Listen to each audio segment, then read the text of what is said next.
Olá galerinha, tudo bom com vocês? Estamos aqui em casa, ó. Hoje é dia de fogueira, hoje é dia de tradição, dia de Santo Antônio. Como vocês podem ver aí, ó, a fogueirinha já está pronta. Já já vou botar fogo nela, deixar queimar aí, ó, em homenagem a Santo Antônio. Muito bom no tempo de São João, bom demais. Aqui essa tradição da fogueira é muito antiga, vem de muito tempo.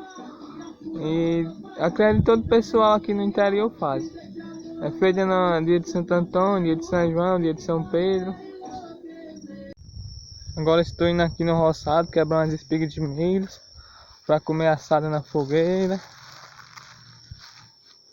O milho aqui já tá bom, galera. Acredito que essa é uma das melhores épocas do ano, é o São João. Tempo bom de festa.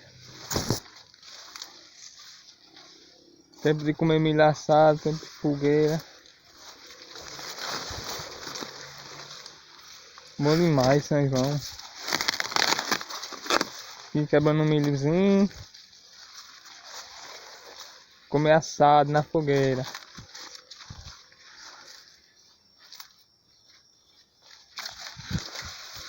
Galera, olha galerinha, como vocês podem ver aqui, ó, a fogueira já tá pegada. Já tá acesa a fogueira. Já já nós comemos milho assado, se Deus quiser. Esse tempo é bom demais. Fogueira, aí pegada.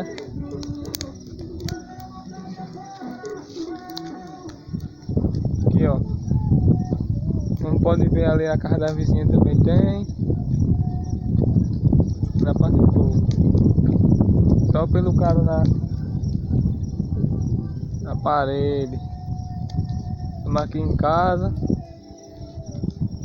Colocando a fogueirinha para pegar.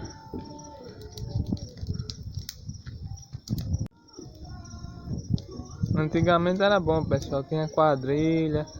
Tinha muitas bandeiras, entrega de bandeiras.